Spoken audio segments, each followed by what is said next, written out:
Greetings, warlords. Welcome to Saga Thursday, the show all about the skirmish miniatures game from Studio Tomahawk. I'm your host, Rodge, and today we're joined by Scott. How's it going, Scott? Good.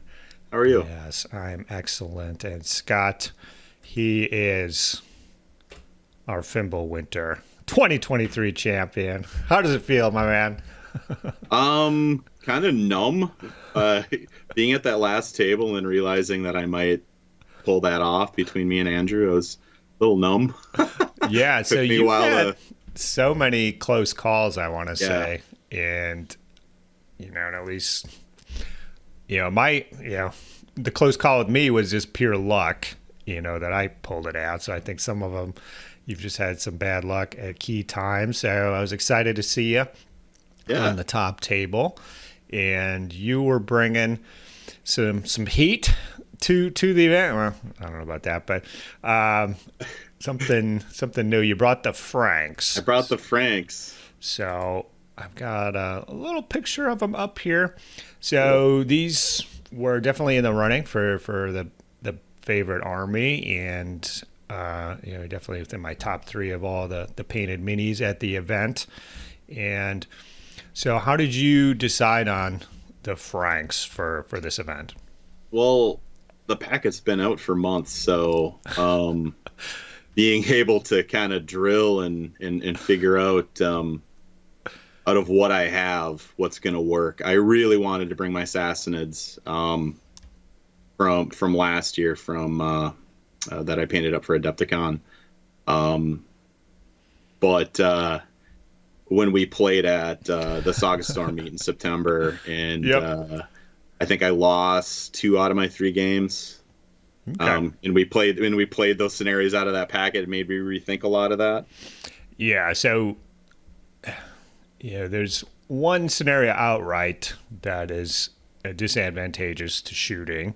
Yeah. There's one, let the blood run is also disadvantageous. There's nothing against shooting, but you're not going to build up your blood pool by shooting. Yeah. And then the 2 objective ones, I don't,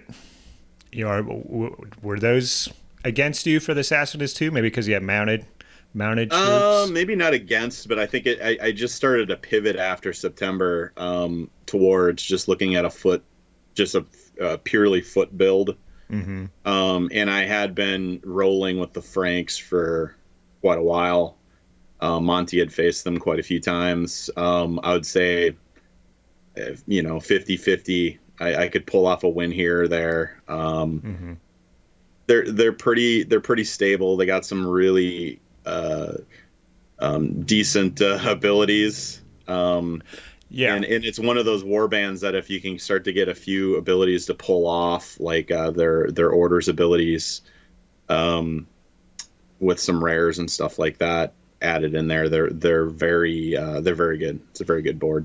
Yeah, I definitely agree with that. So I think maybe they're a little under the radar just because they don't have mounted troops. They're just foot sloggers. The board itself is very, very good. Some of it maybe could work against you in the end with the Francisca's rule, at some key point, maybe that let you down if you didn't have the big enough unit of warriors. But yeah, that's awesome. I like the Franks. I was actually running them a little bit after the November event in Chicago, just because I played one game against a Danish player, and he just had big 12-man units of warriors, and those were scary to go up against. Yeah, you kind of need the same in order to. Yeah, so I'm like, who loves big warriors? The Franks do. Just charging those is kind of a mental trip because you're like, well, I'm going to take 12 attacks going in. I'm not going to have a Saga dice generating unit after this, most likely. Yeah. So I was really hesitant to go up against those. So, I was trying out these big units. Usually I like to run tons of little units. But with the Franks, their board abilities, taking big units is fun. It doesn't let you down. And yeah, definitely some of those combos. After that, I had the best game of Saga ever running the Franks against Zach. Where I think I killed like 22 or 24 warriors, or out of his war band, and I hadn't lost a single guy. Wow. Using the combinations of abilities, and some luck there as well, obviously. But yeah, so I think the Franks got it. So we'll talk about your composition. So I think you have 1 unit of levies. Right? I did. Yep. Do they have bows or Just jabbies? bows, yep. Okay. 4 points of warriors and a bishop. And the bishop. Franks can take a bishop in Age of Invasions. It's one of their standard guys. So looking at the bishop, I think that is kind of just looking at it, you wouldn't want to pick it necessarily. It doesn't look appealing. The abilities are fine, but I think that's one where once you play the games, you're like, oh, all right, yeah. Yeah, so I think I played 5 or 6 games with the bishop. I played 1 or 2 before that using the seer. Okay. Yeah. So on paper, you'd say the seer would look better. Yeah. But he does different things, though. Yeah, I was looking at just running a merc to guarantee that I could get a rare. And then in my test games, that just didn't pan out. It just didn't seem to make a difference. So then I was looking towards, almost anything else, but I just pivoted right over to the bishop right away because I had a model that I just got in the mail, painted him up, and I thought I'll give this a try. And I think, the bishop's defense dice ability is really good. Adding those to like a central unit and kind of pushing that unit out in front. That works. It works. I would say in the 5 games, there's only a few of the games where I actually use those defense dice a lot. In the other games, wherever I put those defense dice on whatever unit, because I had all 5 games, I had 2 10-packs and a 12-pack. Nice, yeah. And whenever I put those 4 defense dice on one of those, my opponent just pretty much stayed away from that unit. Sure, yeah. Why would they go after it? So yeah, the bishop. So he generates a Saga die, right? He's armor 5, which is pretty tasty. If anybody double moves to go after him, yeah, you can just pop him up to his 6 instantly, yep. And that'll almost shut down any attack. A single attack, he can definitely ride it through. He's got 3 attacks. Not bad, pretty cool. So he'd be on foot, so he can close ranks, right? Yep. He doesn't have determination, which you pointed out. That's the weak point. It's kind of key, I think. Playing against your buddies or something, had it, might accidentally would be using him. Play that he has determination. You would just assume. So he's got those 4 defense dice that you can put down and assign those to units, and they work against in melee and if they're being shot at. Yep. Right. And then he's got the fatigue switcheroo, which would look pretty tasty. Is there any kind of particular strategy or some kind of definitely. Little trick you would use with him with the fatigue? In any of the games leading up to Fimbulwinter, I always tried to with the Frank board anyways, with the Frankish peoples, you want to have a hero pretty central to the rest of your units, right? Mm-hmm. And his ability is with an M, and the Frankish people's ability is with an M, so it just kind of works out. Oh, yeah, he's doing everything, and the warlord's free to kind of do his thing. So sometimes I would use the warlord to do a we obey to the bishop to have him move up after like a double move.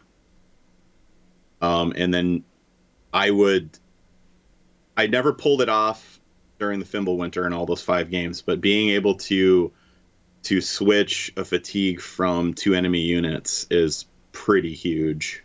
You can do enemy units too.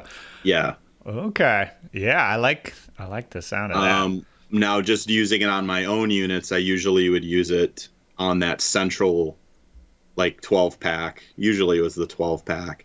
So if I'm grabbing an objective, like in that the last game versus Andrew, I got the objective, and by going into the marsh, they ended up getting another fatigue, but then being able to slough at least one of those fatigues back, to another unit. Yeah, that's good. Yeah. All right. Just to make it so, if he's coming in, because he was playing Anglo-Saxons and he's got 12-man units, if he's coming in to meet me, we're on an even, footing. So. Cool. So he's armor 5, 3 attacks isn't a lot. I mean, did you ever just push him in to I did. get a fatigue on somebody, maybe kill? The one game that I lost versus Aaron's Carolingians, I was losing anyways, so I just went, you know what, I'm gonna try to kill a couple Hearthguard, and I ended up killing a couple Hearthguard with the bishop. Awesome. And not losing my bishop. I didn't lose my bishop all 5 games.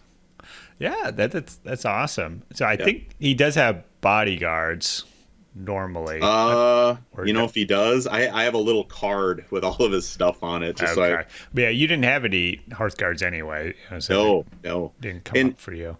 I would say in all the games that I've played with Franks, it was leading up to Fimbulwinter that made me decide, well, normally we don't play with mercs around this area unless it's like Age of Hannibal. We've used a lot of mercs with that. We tend not to. So my normal Frank build would be like 4 units of warriors, 1 unit of levy, 1 unit of Hearthguard. And leading up to the event, I just went, all warriors, because Frankish Peoples is only warriors and levies. Yeah. So, okay. Cool. Well, let's move to the event. Get ourselves in the mind's eye of the day of the event. So, you did show up on Friday. I don't think you played anything on Friday. Nope, didn't play on Friday. Okay. So it was just a Saturday morning. Who were you lined up against? We'll kind of just buzz through the games. First was against Charles. Okay. So Frank's, and he was playing the Romans from Age of Invasions, right? Yeah. Yeah, so that was a classic AOI matchup there. So how did this one go for you? Well, it was the battle around the campfire variant. So let the blood run. I just went hyper aggressive and went right for his warlord, and it took me 3 turns to kill his warlord with I think it was my 12 pack of warriors. I just kept pressing. His dice were not cooperating with him at all. I think he had 1 turn where he rolled 6 or 7 commons. Oh no! So he does have a lot of levy, and that he does have a lot of levy. So that really hurt him. But I think putting the pressure on him that early, in order to keep his warlord alive, he had to dedicate a lot of energy to that. And since he couldn't activate much else, I just kept going. All right, Energizer Bunny. Yeah, don't let up. Yeah, so it went pretty well for me. I was pretty energized after that first game. Awesome. All right, what about round 2? Who were you up against? Round 2 is Eric with his Vikings. Oh, cool. Yeah. He ended up getting Ragnarok that game, but this was the scenario where we were split. So Pincher. Oh, yeah. So we did Battle of the Hero cards, and you had to set up 2 sides. And, if you weren't careful, it ended up like Battle Around the Campfire again. Yeah, potentially, if you could get very close to the enemy in that one if they didn't kind of. If you wanted to, which I kind of did on my left flank, and on my right flank with my warlord, I kind of pulled back. So I don't want to split my army. No, yeah, you want everybody together for a 1 die activation for everybody. Yeah, so in order to do Frankish Peoples, I had to split my heroes. So I had to split my bishop on my left flank and my warlord on my right flank. Yeah, he's leading one, the warlord's leading the other, and then when you pop it down, you're only getting 3 units instead of the 4 or whatever you're used to. And you're going up against a heavy melee foot slogger army. Very heavy melee. Probably a little nervous. He had his berserkers on the right flank, or on my right flank. So that was the side that I had my levies, and he kind of knew that, like, he was ready to trade. I'm just gonna shoot him. So he did screen him well, and they ended up double moving into I think that was the side that I had a 12 pack, or maybe it was a 10 pack of warriors, and I think he only that's true. Yeah, if he can trade at 1.5 of warriors for the Zerks. Yeah. I think he only ended up killing 2. His dice were really betraying him on some of the real big swings towards me. So he swung first. I think I don't know who really swung first. I know on the right side for sure he swung first. On the left side, I just started gobbling up what he had over there, including his warlord. But on the right side, his berserkers fell real quickly. And then I think he only had a couple models left by the end. Ragnarok is a hell of a drag. Yeah. Okay. Yeah, you've had a couple bad Ragnaroks in your life, I'm sure. Cool. Well, you weathered the storm. I think definitely, things could have tipped in his favor. Aligning for the Viking close deployment. You got to take these big units, prime for Berserker Rage, but I got the one up on him. Going into round 3, who were you up against? This was against Aaron and his Carolingians. All right, so he was the fellow I was playing at Top Tables at the November event, so I know he's a KG fellow, knows the Carolingian board, but so do you, Scott. So do you, right? So do I. So funny enough, the only game that I lost is the one that I drilled the most. Oh, no. So with Frankish peoples and with the bishop and being able to slough of fatigue and this and that, I went for all 3 objectives. Was it share the loot, share the wealth? Share the wealth, yeah. So basically looting and pillaging with a few modifications. So I rushed forward and grabbed them, but I could not weather the storm of, a million shots coming my way. I remember walking past that one, and you could have everybody in the big wood, and you got all the objectives. Yeah, it looking pretty decent here. Looking decent, but if he's got enough turns to kind of squeeze in on me, and I just did not have, the dice to move him maybe on the back side of the woods. He did have a little bit of mobility on his side, and that paid off. That was like the very last thing that he did. So I made a very crucial mistake where I let my warlord die by taking out. I took out a 12-pack of levy. So that was not good. But I should have really moved my units further deeper into the wood once I got ahead on points. But the problem is right after I grabbed the objectives, he started shooting me off the table. So the points that I'm getting from the objectives is not really equaling out. Yeah, so, if he's just shooting a tar out of you, he's racking up points. You're not going to go out there and play with him, so, you're essentially not getting anything on his side. You do have 12 points from the objectives, but, if he shoots, 24 warriors or, shoots up half your warband, it's even. And then if he can somehow scoop one of them at the end, then you're down to like 8. He ended up scooping 2 of them right towards the end. So, okay.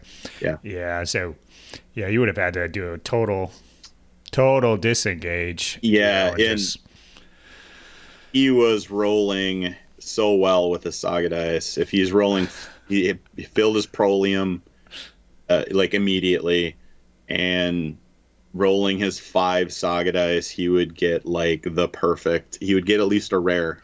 yeah. So the big thing with the Carolingia, if the first rare to load up the triple, they're probably going to get that unless they're really unlucky. But it's that second rare each turn or on that 5 dice, makes a big difference. Yeah. Depending on what strategy they're going for, if they can get that rare each turn to do a double, was it Domine or whatever, so you can trigger it twice, whichever one is the best for you. So, yeah, what he was triggering twice and what did the most damage on me was auto hits.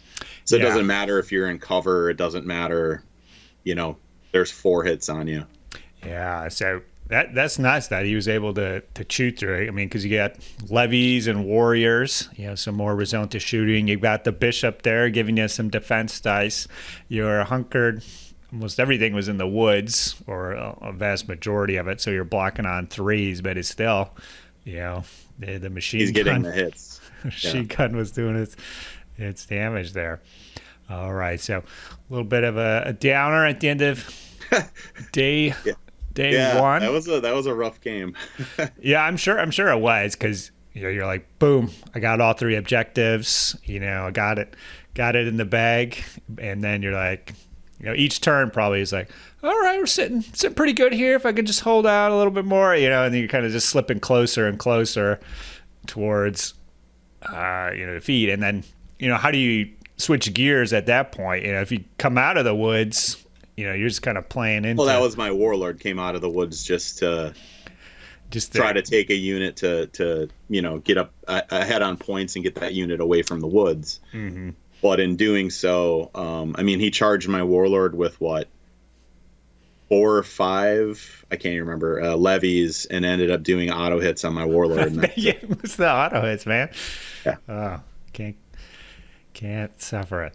All right, so 1 loss, but it's going to be tough. It's tough to go through five games without suffering a setback or 2. So yeah, that's why I was so excited about going to this, because I've never played in a 5-game tournament. So I just kept telling everybody in the local area, I'm like, this is really cool because I can lose 1 game and maybe get in the top 3. Yeah, absolutely. Definitely be in the running. So moving on to day 2, round 4. Who were you up against? Another Carolingian. Patrick from North Carolina. Yeah, that's right. So, as it turns out, the Carolingians were doing pretty good at the event.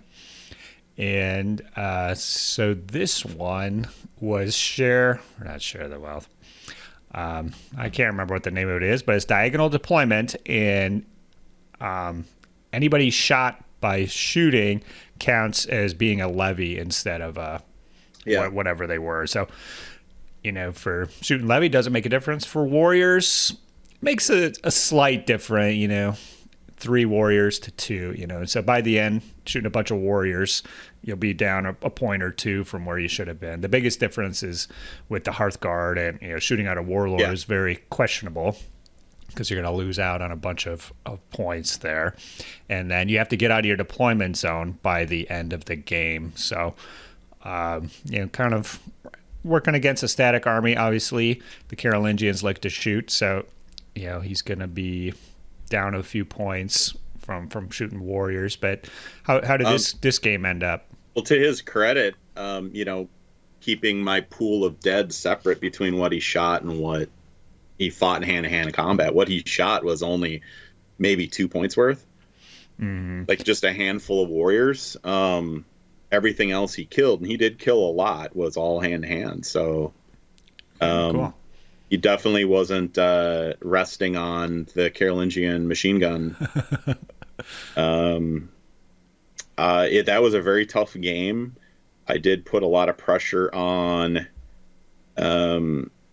basically his backfield, I really started, moving toward, because this was a diagonal setup. I really started pushing towards that back corner that, he was going to have to fight me at some point. And in placing terrain, I allowed runes to be placed, or as rocky ground, is either one. And he put a central pack of warriors there, and it's like, well, I'm just going to stay away from that completely and just focus on surrounding the rest of his army. And I focused on his warlord and his Hearthguard for points, and I ended up pulling that off. Just being really aggressive. And then by the end of the game, he couldn't get most of his units, or I think he only got maybe 2 of his units off his back line. So those just ended up being levy kills for me. Awesome. Yeah, that was going to be my question, because I think in this one there definitely is a play. It's tough as a defensive force for this one, because if you really need to kind of put yourself on the front line, because if you don't, if you don't deploy up close and the enemy moves up, if you fight one combat and you're pushed back and you're like 10 inches away from getting out your deployments out, and it's like round 3, and so it could be can quickly go against you. Once you have a few depleted units, it's like, well, you got a unit of 3 warriors. It's like, well, are you going to spend two or three Saga dice getting those guys out of your deployment zone now? Or it's kind of like quickly turns into some lost cause units where like you don't even have to clean them up, because that he's never going to get him out of his deployment zone. Kind of depending how things go. I think what kind of helped me in my mental state was I had the loss from the day before, and I was aggressive about grabbing the objectives, but I'm usually a pretty aggressive player when it comes to playing the Franks, and that wasn't aggressive. That was aggressive towards the objectives, but so you were just playing it safe. So if if you had a win from the day before, if you'd won all 3, you might have been. You might have just been hanging out your deployments, or just kind of playing it safe. So you were going for aggression, playing to the strengths. That's a good point. Yeah, you weren't really playing. You were trying to play the scenario, not necessarily your board or what your army can do last in the Carolingian game. I also did use the bishop to pump up one unit a lot with those defense dice, and he never went for that unit. So it was kind of like, as I'm scooting my guys through terrain and kind of moving them across that middle line, I had one unit that just would be kind of shielding everybody. And he never shot for him. I think we engaged later, like late game, but I think I was up on points at that point.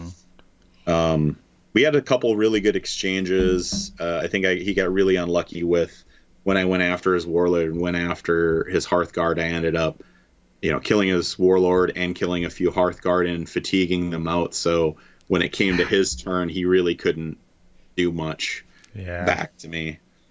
All right. Well, got some Carolingian revenge there. Felt pretty good, I'm sure. All right, going into round 5. So there were 2 top tables at round 5. So you were going up against Andrew Bertelsen. So he won last year. Yep. And he was playing Anglo-Saxon, the Levy Horde. The Levy Horde, man. 72 plus the Warlord this year. You guys were tied, 15 points. He played Aaron the previous round and had beaten him. The Levy wore the Carolingians down. So he gave Aaron a loss. So Aaron was on the other top table. He was, for points, he was tied with you and Andrew, and then Monty was 1 point behind, and he was on the other top table over there. So, is anybody's game to win or lose going in? How did you feel going I was into happy this? just to be at the last table. I joked a lot with Andrew. I don't know if they live near each other, but they came up to with Yeah, each other they're part of the same gaming group. Yeah, so it's kind of like you and Monty are, yeah, you're part of the same group. So it's two chances for Minnesota versus Iowa, Wisconsin, it's really Wisconsin. funny because like last year he said that because I brought Iberians their first Fimbulwinter, and he made a comment like, "Man, I really don't want to face them." Well, I felt the same way about his Anglo-Saxons. I did not want to face them. Yeah, it's tough. The That math quickly, just kind of goes against you. But once you start getting those units down, you're always surprised playing against them because they're so formidable up front. Yep. And then once you start taking them down and stuff, why aren't you using this a bit? Oh, you can't use that one anymore. Or, oh, it only does, you only get 2 dice now instead of the 5 or 6 or whatever you had before. You can kind of see how it kind of crumbles. So it starts to crumble. I would say not every turn he could, on his turn he couldn't translate or get a rare to make them all warriors. And that's either, the big thing too, is the Anglo-Saxon player. I hope I just keep getting those rares. We were both joking that the other table was the championship table, and we were probably going to end up in a draw because it just didn't, like, we're looking at what we've killed, and I can kill 1 million levies, but it really doesn't mean anything. And he's really killing my warriors quite a bit.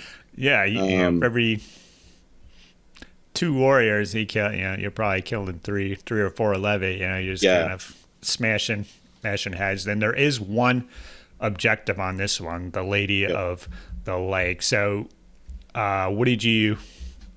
Who bid what? Who went first? We both bid, and then it went to a roll off, and he won. Okay. So did he scoop the objective and run off with it, or no? I did. Oh, okay. So he didn't even go for it.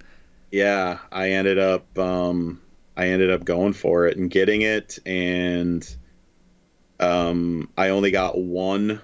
I only begged 1 bonus point from holding it, and then for the rest of the game, neither one of us could because it just kept going back and forth. He would beat me, grab it, then I would beat him, he would grab it, and it just kept. Okay, that's awesome. Yeah, that's kind of the thought behind it. One of the reasons why I don't like facing the Anglo-Saxon like all levy build is it can be kind of boring. Andrew does not make it boring at all. That was probably one of the most action-packed, like just smacking each other left and right, just big haymakers. So I got to hand it to him for that. That was one of the closest games I've ever played. We had to total it up a couple times at the end, and I was like in disbelief, like, no, I didn't get that many points, but I ended up killing 36 levy in 3 full units. So I ended up translating and getting those extra points by finishing off those units, not just letting a couple levies live and limp away. It's tough to really, you kind of mentally you want to move on from those units because they're out of the game, but there is a point or 2, depending on how they add up, and 1 for eliminate. Yeah. And I really wasn't thinking about the points. I was thinking about the fatigue bomb. Just trying to, Yeah, and then trying to translate that into hitting back, and that didn't work every time. So, my strategy was to get in there and take it and kind of hold on to it and then kind of pounce on him when I could. And I think I did pretty good until I lost my warlord. He ended up killing my warlord, and that was pretty big. But those 3 units, I ended up whittling them down to nothing and finishing them off.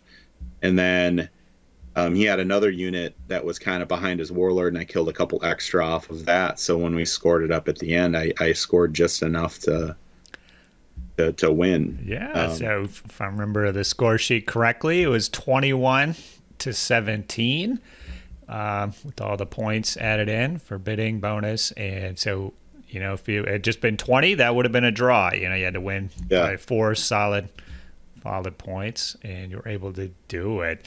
So how did you like the 12-man, 10-man war units against those levy blah? Was that an advantage?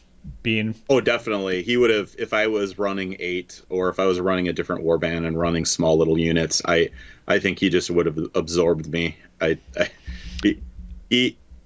think one of the things that helped me win the game too was a scenario. So when you have that marsh right in the middle, I got out of there as quickly as possible, and he didn't want to go in there. Sure, yeah, I kind of naturally will break up. Yeah, so it broke everything that he had with these large units going around, and I kind of went in there like a wedge, grabbed it, pulled back, and then kind of just slunk away like this while he's attacking. And then every once in a while I'd kind of pounce out and attack him. But that was probably the best. That was the best game that I've played of that scenario, and that's another one that we drilled quite a bit. I drilled it versus Normans, Picts. Okay. Yeah, it's definitely a scenario you want to play a few times. If you're kind of going in blind to that particular one, I think you're at a pretty big disadvantage to really understanding how everything works. And because you can easily do your action or inaction round 1 or 2, be like, well, this is going to be difficult for me to come back from. And I think both of our terrain placement was very good. We surrounded that marsh with terrain, so we had, these little channels that we could work through, and it made it difficult for both of us. Awesome. Yeah. Well, yeah. Very close. Good game. Top table. That's how it should be. Over on Monty and Aaron's end, I think it was kind of similar to how your game, round 3 probably went. I know Monty scooped the objective and ran back, and then it was up to Aaron to try to claw it back, and that one ended in a draw. So I was happy to see that. No tiebreakers were needed. We heard that at our table because we were. Ooh, yeah. Did you? Andrew was just a blast because you're just joking half the time, and so you found out before the game was finished that they drew. So then all of a sudden it's serious. Like, what are we gonna do? But at the same time, I really thought we either had a draw or had lost at the end. Yeah, so it was definitely close to a draw. So I think. Oh yeah.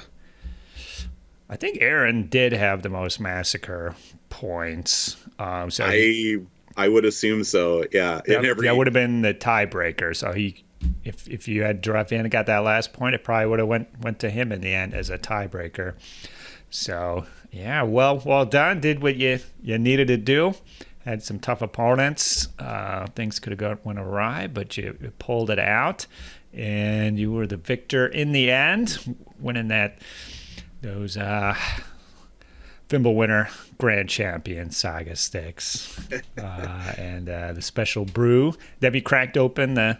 I have not yet. Yeah, I don't know when the occasion is, but yeah, let me know how it tastes. Yeah. Yeah. Awesome. Well, yeah. Once again, well done. You definitely had your work cut out for you. Pulled it out. And, the sticks will be going to Adepticon for sure. Awesome. Yeah, I can't wait to see them. Yeah, so Adepticon's coming up for you. I'm going to see you there shortly. Going to have some more Saga fun. And thanks for agreeing to come on. I know. Thank you for the 2-day event, man. That was I was so pumped for that, to be able to lose a game and redeem yourself. I mean, what did Monty end up having? 2 draws and 3 wins? So, yeah. And he's at the top table. I mean, that's amazing that, you're able to. I lost bad on that 3rd game. Yeah. It works out well, so with the 1 day, 3 games, you get a little bad luck or a bad matchup, that's it, so, you kind of got to be a little lucky, I think, to really pull out the 3-game event. Whoever's got the best run, is going to go, but, over 5 games, something's going to go wrong. You got to deal. with a loss or two, still have a chance. So, yeah, I'm happy. I'm happy to do it. It's a good time. Gets everybody together for, people are willing to drive a little further for the, so it was awesome having people from so far off participate and hang out and everything. So, yeah, thanks for coming. We'll do it again. And yeah, thanks for recording with me again. We're speeding this along. It's not a good time for either of us, I don't think, as far as scheduling, but we did it, so I appreciate that. Thank you. And yeah, man. I will see you at Adepticon real soon. Couple weeks. Okay. I just want to thank all the patrons for making this happen. Terry, Patrick, Sean, Mitchell, Kevin, Scott. Hey, you're Scott. That's you. That's you, Scott. Yeah. Also, at the event, I was able to give you those shield maidens. Absolutely, yeah. So got them right here sitting on my desk. All right, yeah. Have fun. Awesome. Fun with those. You got those in the quarterly drawing. And yeah, if anybody has questions for Scott about how his games went or an aspect of the Franks, let me know below. I guess I'll have to circle back around, buddy. Get you signed up for that Franks faction review. You've demonstrated your mastery. Yeah. Okay, yeah. Well, I might hold you to that. We'll get that going sometime here. All right. So, yep. We'll catch you later, folks. Have a good one. Bye-bye. Saga! If you'd like to see more Saga content, consider joining the Heathen Army over on Patreon or popping on down to the Saga Thursday Discord server. Links below. Thanks, guys.